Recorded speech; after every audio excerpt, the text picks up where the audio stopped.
بسم اللہ الرحمن الرحیم۔ السلام علیکم۔ Welcome to SA teaching zone. آج کی ہماری یہ ویڈیو اردو کی ہے، 12ویں جماعت کی۔ بک کا نام ہے گلستان ادب۔ تو آج ہم کر رہے ہیں چیپٹر نمبر 10، لیسن نمبر 10 ہے، سبق نمبر 10 روشنائی۔ اس کا عنوان ہے روشنائی، جو کہ ایک یاد ہے، یعنی جو کوئی مصنف اپنی تجربات یا واقعات لکھتا ہے تو اس کو یادیں کے طور پر لکھتا ہے۔ تو یہ سجاد حسین کا جو ہے، سجاد ظہیر جو ہمارے رائٹر ہیں، ان کی یادوں، مطلب کوئی واقعہ ان کا اس ٹاپک پر انہوں نے لکھا ہے۔ تو پہلے ہم یادیں دیکھتے ہیں ہوتا کیا ہے۔ تو دیکھیے، یادیں اردو کے کئی ادیبوں نے اپنے زندگی کے اکثر اہم تجربات اور واقعات کو یادیں کے عنوان سے مرتب کیا ہے۔ یادیں کے برعکس سوانح کا دائرہ وسیع ہوتا ہے۔ سوانح بھی اپنی زندگی کے بارے میں لکھتے ہیں، اس کو سوانح بولتے ہیں۔ تو اس میں زیادہ باتیں لکھی جاتی ہیں، اور یادیں میں جو کوئی اہم واقعات، اہم تجربات ہوتا ہے، یادیں اسی کے ذیل میں آتی ہیں، یعنی اس کے جو ہے سب ٹائٹل نیچے کا ٹاپک ہے۔ سوانح میں ترتیب و تسلسل پایا جاتا ہے، جبکہ یادوں میں سوانحی تسلسل کو قائم رکھنے کی شرط ضروری نہیں۔ یادیں قلم بند کرنے والا بہت سی یادوں میں سے محض ان یادوں کا انتخاب کرتا ہے جو کسی نہ کسی پہلو سے اہم، نمایاں اور توجہ طلب ہوتی ہیں۔ بعض ادیب یادیں کے لیے اب یاد نگاری کی اصطلاح بھی استعمال کرنے لگے ہیں۔ یاد نگاری کوئی باقاعدہ صنف ادب تو نہیں ہے، لیکن یادیں کے تحت بعض ادیبوں کی بہت دلچسپ تحریریں سامنے آ چکی ہیں۔ اس لیے ممکن ہے مستقبل قریب میں اسے ایک مستقل صنف کا درجہ مل جائے، یعنی ابھی ایسا کوئی صنف نہیں ہے یادیں۔ یادیں ایک ایسا ہوتا ہے جو اپنا کوئی اہم واقعہ، اپنی یادوں میں سے کوئی بھی انتخاب کر لیتے ہیں ایک واقعہ، اور اس کے بارے میں کوئی اہم بات ہوتی ہے تو وہ اس کو توجہ دلانے کے لیے وہ واقعہ بیان کیا جاتا ہے، تو اس کو بولتے ہیں یادیں۔ اب دیکھیے، یہ لکھنے والے جو مصنف ہے، رائٹر سجاد ظہیر، ان کا تعارف ہم دیکھ لیتے ہیں، جنہوں نے یہ ٹاپک لکھا ہے نا، روشنائی۔ تو سن 1905 تا سن 1973، یعنی 1905 میں پیدا ہوئے، سن 1973 میں ان کا انتقال ہو گیا۔ سجاد ظہیر لکھنؤ کے ایک معزز گھرانے میں پیدا ہوئے۔ ان کے والد وزیر حسن لکھنؤ کے معروف قانون داں تھے۔ حکومت نے انہیں سر کے خطاب سے نوازا تھا۔ باہر کی دنیا میں سجاد ظہیر بننے بھائی کے نام سے بھی جانے گئے۔ سجاد ظہیر نے بیرسٹری کی تعلیم انگلستان میں حاصل کی، لیکن وکالت کو اپنا پیشہ نہ بنا سکے۔ وہ ایک قابل ذکر ادیب، صحافی اور شاعر بھی تھے۔ انہیں اپنے دور کی سیاست اور افکار سے بھی غیر معمولی دلچسپی تھی۔ انہوں نے مارکسزم کے فلسفے کا گہرا مطالعہ کیا۔ کارل مارکس کے نظریات نے ان کی زندگی کا رخ بدل دیا۔ انگلستان میں تعلیم کے دوران ہی سجاد ظہیر نے محسوس کر لیا تھا کہ ہندوستان کی مفلسی اور پسماندگی کا ایک بڑا سبب انگریز سامراج کی لوٹ کھسوٹ کی پالیسی ہے۔ آزادی کے بغیر بیشتر مسائل کا حل ممکن نہیں۔ اسی خیال کے تحت سجاد ظہیر نے انگلستان میں ملک راج آنند جیوتی گھوش اور ڈاکٹر محمد دین تاثیر جیسے دوستوں کے ساتھ مل کر ادیبوں کی ایک انجمن بنائی۔ اس انجمن کا نام انجمن ترقی پسند مصنفین رکھا گیا۔ ہندوستان میں یہ انجمن سن 1936 میں قائم ہوئی اور رفتہ رفتہ ایک تحریک بن گئی، جسے اردو ادب کے تاریخ میں ایک اہم حیثیت حاصل ہے۔ سجاد ظہیر نے انگلستان میں رہتے ہوئے کئی افسانے لکھے جو انگارے نام کے مجموعے میں شامل ہیں۔ ان کا ناول لندن کی ایک رات اپنے موضوع اور تکنیک کے لحاظ سے بہت معروف ہے۔ سن 1948 میں وہ پاکستان چلے گئے اور اپنے سیاسی نظریات کی بنا پر وہ حکومت کے عتاب کا شکار ہوئے اور کچھ روز جیل میں رہے، اور وہاں انہوں نے روشنائی اور ذکر حافظ جیسی اہم کتابیں لکھی۔ سن 1955 میں وہ ہندوستان واپس آئے اور اپنا تمام وقت ترقی پسند تحریک کے لیے وقف کر دیا۔ انجمن کی سرگرمیوں کے ساتھ ساتھ انہوں نے لکھنے کا سلسلہ بھی جاری رکھا۔ ان کی کتاب پگھلا نیلم کو نثری نظم کا پہلا مجموعہ کہا جاتا ہے۔ سجاد ظہیر نے جیل سے جو خطوط اپنی بیگم رضیہ سجاد ظہیر کے نام لکھے تھے وہ نقوش زندہ کے عنوان سے شائع ہو چکے ہیں۔ سجاد ظہیر ایک کامیاب صحافی بھی تھے۔ انہوں نے الگ الگ وقتوں میں کئی رسائل، اخبارات مثلاً چنگاری، بھارت، قومی جنگ، عوامی دور حیات کی ادارت کے فرائض انجام دیے۔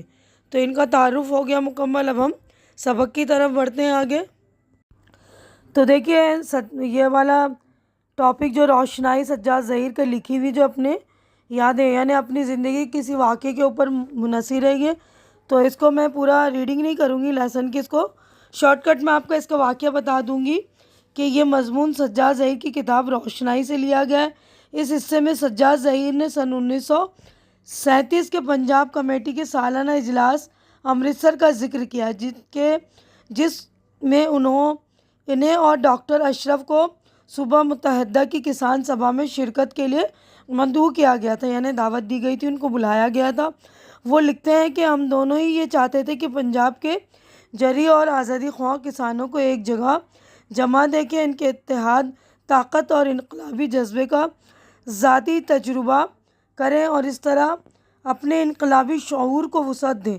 اس کے بعد سجاد ظہیر کا بیان ہے کہ انہیں معلوم ہوا کہ ترقی پسند مصنفین نے بھی امرتسر میں کانفرنس کرنے کا فیصلہ کر لیا ہے۔ اگرچہ یہ پہلی صوبائی کانفرنس تھی لیکن کل ہند سیکریٹری کی حیثیت سے میری اس میں شرکت ضروری تھی۔ اب مجھے امرتسر جانا اور بھی زیادہ ضروری ہو گیا تھا۔ یعنی یہ سجاد ظہیر اپنے بارے میں یعنی اپنے لیے لکھ رہے ہیں کہ کسان کانفرنس جلیان والا باغ میں تھی، جہاں پر ہزاروں پنجابی کسان جمع ہوئے تھے۔ ترقی پسند مصنفین کی کانفرنس بھی یہیں پر ہونی تھی۔ فیض اس کے محتمم تھے، یعنی انتظامیہ تھے، یعنی مینیجر تھے، ان کے مینجمنٹ کرنے والے محتمم۔ انہوں نے بتایا کہ مقامی کالجوں اور اسکولوں نے کانفرنس کے لیے جگہ دینے سے انکار کر دیا، تو چنانچہ ہم نے پنڈال کے ڈائز پر ہی کانفرنس کرنے کا فیصلہ کر لیا، کیونکہ وہ کافی بڑا تھا اور ہمارے 200 آدمی وہاں بیٹھ سکتے تھے۔ یوں تو کانفرنس میں بہت سے لوگ شریک ہوئے، مگر مجھے چند ایک کے نام یاد ہیں: چراغ حسن حسرت، ڈاکٹر تاثیر، فیروز الدین منصور، ٹیکارام سخن، پروفیسر محب الحسن، ڈاکٹر اشرف فیض۔ ان کے علاوہ پنجاب کے کئی عوامی کسان شاعر بھی تھے۔ ان کانفرنس کی روایات مجھے یاد نہیں، بہرحال اقبال سے ملاقات ضرور یاد ہے۔ میں اور ڈاکٹر اشرف امرتسر سے لاہور آئے اور میاں افتخار الدین کے مہمان بنے۔ انہوں نے ہی ہمیں علامہ اقبال سے ملایا۔ وہ اپنی کوٹھی کے باہری حصے میں ایک کھردری بان کی چارپائی پر نیم دراز تھے اور حقہ پی رہے تھے۔ پلنگ کے قریب 3-4 مونڈے تھے، ہم ان پر بیٹھ گئے۔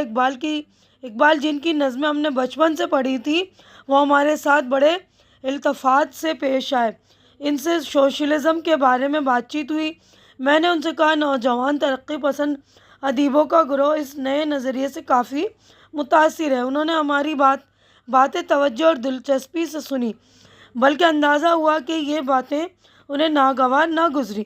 پھر انہوں نے کہا تاثیر نے مجھے ترقی پسند تحریک کے متعلق 2-1 بار باتیں کی تھیں اور مجھے اس سے بڑی دلچسپی ہوئی۔ ممکن ہے سوشلزم کو سمجھنے میں مجھ سے غلطی ہوئی ہو۔ یہ بات میں نے اس پر زیادہ نہیں پڑھا۔ میں نے تاثیر سے کہا تاکہ اس موضوع پر مجھے مستند کتابیں دیں۔ مجھے ترقی پسند ادب یا سوشلزم کی تحریک کے ساتھ ہمدردی ہے۔ آپ لوگ مجھ سے ملتے رہیے۔ علامہ اقبال سے یہ بات چیت تشنہ اور نامکمل رہی۔ میں نے تہیہ کیا کہ اگلی بار جب آؤں گا تو اقبال سے مل کر تحریک کے متعلق زیادہ وضاحت سے گفتگو کروں گا، مگر بدقسمتی سے اس کا موقع ہی نہ ملا، کیونکہ جب میں دوبارہ لاہور گیا تو اقبال صاحب اس دنیا سے رخصت ہو چکے تھے۔ یعنی اس مضمون کا جو تھیم ہے، نفس مضمون یہ ہے کہ سن 1937 میں ہونے والی پنجاب کسان کمیٹی ترقی پسند مصنفین کی کانفرنس اور علامہ اقبال سے سجاد ظہیر الدین کی پہلی ملاقات پر مبنی یادداشتیں اس سبق کا نفس مضمون ہے۔ یعنی علامہ اقبال سے انہوں نے لکھا تو ان کی یہ پہلی ملاقات اور آخری ملاقات ہوئی نا، تو یہ ان کے لیے بہت ہی اہم بات تھی۔ تو یہیں پر ہمارے سبق کا یہ جو ڈیٹیل تھا وہ مکمل ہو گیا۔ یہ لکھنے والے جو دیکھیے سجاد ظہیر ہے۔ اب آگے جو مشق ہماری شروع ہو رہی ہے، تو یہاں پر دیکھیے مشق میں ہے پہلا جو لفظ و معنی۔ تو پہلا لفظ ہے جری، جرأت مند، بہادر، انقلابی شعور، دنیا اور حالات کو تبدیل کرنے کا احساس، معتمم، اہتمام کرنے والا، تابندہ، روشن، دانشور، روشن خیال، اہل علم، عقل و فہم کی بنیاد پر رائے قائم کرنے والا شخص، سعادت، توفیق، خوش نصیبی، لکنت، حقلاہٹ۔ اب اگلے پیج پر ہم چلیں گے، دیکھیے تو یہاں پر ہے اگلا لفظ سوشلزم، اشتراکیت، سماجواد، مستند، معتبر، قابل اعتماد۔ یعنی آج کل ہم جس کو بولتے ہیں نا سرٹیفکیٹ اس کو مل گیا ہے، تو وہ والی بات ہوتی ہے مستند کا مطلب۔ اب غور کرنے کی بات ہے کہ پنجاب کے کسان بڑے بہادر اور محنت کش ہوتے ہیں۔ کسان کانفرنس اور ترقی پسند مصنفین کی کانفرنس جہاں منعقد کی جا رہی تھی، اس مقام کا نام جلیان والا باغ ہے جو امرتسر میں واقع ہے۔ جنگ آزادی کی تاریخ میں اس مقام کی خاص اہمیت ہے۔ یہاں سن 1920 میں آزادی کے متوالوں کا ایک جلسہ ہو رہا تھا جس پر جنرل ڈائر کے حکم سے اندھادھند گولیاں برسائی گئی تھی اور آن کی آن میں سینکڑوں بے قصور لوگوں کو اپنی جانوں سے ہاتھ دھونا پڑا تھا۔ یہ سب شہیدان وطن کہلاتے ہیں۔ وہ ادیب جو ایک بڑے سماجی اور تہذیبی مقصد کو لے کر چلتے ہیں، ان میں بڑی خاکساری ہوتی ہے۔ اس مضمون میں پھٹے سے شامیانے اور میلی پرانی دری جو مٹی میں لتھڑی گئی تھی جیسے فقرے ان کی اسی بے نیازی کی طرف اشارہ کرتے ہیں۔ ترقی پسند مصنفین محنت کش کسانوں اور مزدوروں کے اہم درد تھے، کیونکہ وہ طبقات ہے جس کی ہمیشہ حق تلفی کی گئی ہے۔ روشنائی کے اس حصے میں اقبال اور ان کے پہلے مجموعے کلام بانگ درا کا بھی ذکر ہے۔ ساتھ ہی حالی اور ان کی نظم مسدس حالی کا بھی حوالہ ہے جس کا عنوان مد جزر اسلام ہے۔ نظم کی تاریخ میں حالی اور اقبال کا درجہ بہت بلند ہے۔ تو اسی وسیلے سے یعنی اسی ذریعے سے جو ان کی یہ جو ٹاپک تھا نا اہم ہے۔ تو یہاں پر جو ہمارا غور کرنے کی بات بھی مکمل ہو گیا۔ اب یہاں پر دیکھیے اسی سبق سے متعلق اس مضمون سے متعلق سوالات ہیں، تو 4 سوالات ہیں، ہم چاروں کے جوابات دیکھ لیں گے، اس کے بعد عملی کام ہے۔ تو پہلا سوال ہے پنجابی کسان کانفرنس اور ترقی پسند مصنفین کی کانگریس کہاں منعقد ہوئی تھی؟ تو جوابات دیکھ لیجئے۔ تو دیکھیے جواب ہے پنجابی کسان اور کانفرنس کی ترقی پسند مصنفین کی کانفرنس امرتسر کے جلیان والا باغ میں منعقد ہوئی تھی۔ سوال نمبر 2 ہے جنگ آزادی کی تاریخ میں جلیان والے باغ کی کیا اہمیت ہے؟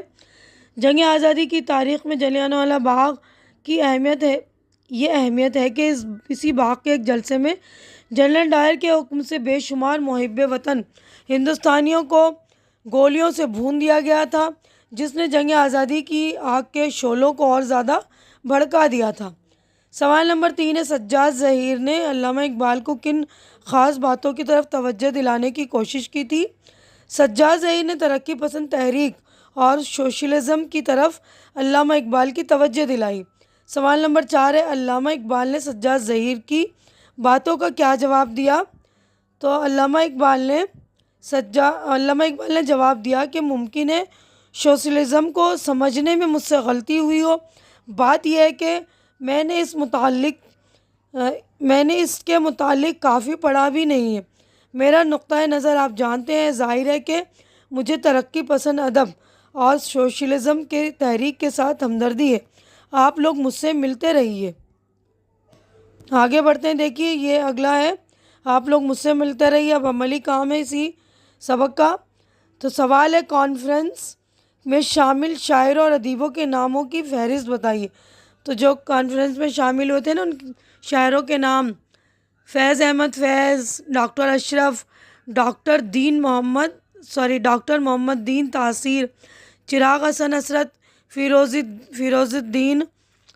دین منصور، ٹیکا رام سخن، پروفیسر محب الحسن، رگھوونش کمار کپور، رگھوپتی چوپڑا، پروفیسر سنت سنگھ اور سجاد ظہیر۔ تو یہ ہمارا سارا چاروں جوابات مکمل ہو گیا اور یہ عملی کام بھی ہمارا مکمل ہو گیا ہے۔ تو دیکھیے یہاں سارا کام ہمارا مکمل ہو گیا، پوری ویڈیو بھی مکمل ہماری ہو چکی پورے چیپٹر کی۔ امید ہے کہ جو کچھ میں نے آپ لوگوں کو سمجھایا اچھی طرح سے سمجھ میں آ گیا ہوگا، میرے سمجھانے کا انداز، جو خلاصہ وغیرہ میں نے آپ لوگوں کو ایکسپلین کیا اچھی طرح سے سمجھ میں آ گئی ہوگی، اور میری ویڈیو بھی آپ لوگوں کو اچھی لگ رہی ہوگی۔ اچھی لگ رہی تو اسے لائک کیجیے، زیادہ سے زیادہ شیئر کیجیے، تاکہ جو بھی آپ کے ضرورت مند فرینڈس وغیرہ ان کی ضرورت پوری ہو سکے، ان کو ہیلپ مل سکے۔ اور میرے چینل کو آپ لوگ سبسکرائب کر کے آپ لوگ مجھے سپورٹ بھی کیجیے، میری ہیلپ بھی کیجیے، کیونکہ اس وقت میرے چینل کو آپ لوگوں کے سپورٹ کی بہت زیادہ ضرورت ہے۔ تو پلیز آپ لوگ میرے چینل کو سپورٹ کریں، میری ہمت بڑھائیں۔ ہماری اگلی ملاقات انشاءاللہ نیکسٹ ویڈیو میں ہوگی۔ تب تک کے لیے آپ لوگ اپنا خیال رکھیے، مجھے دعاؤں میں یاد رکھیں۔ اللہ حافظ۔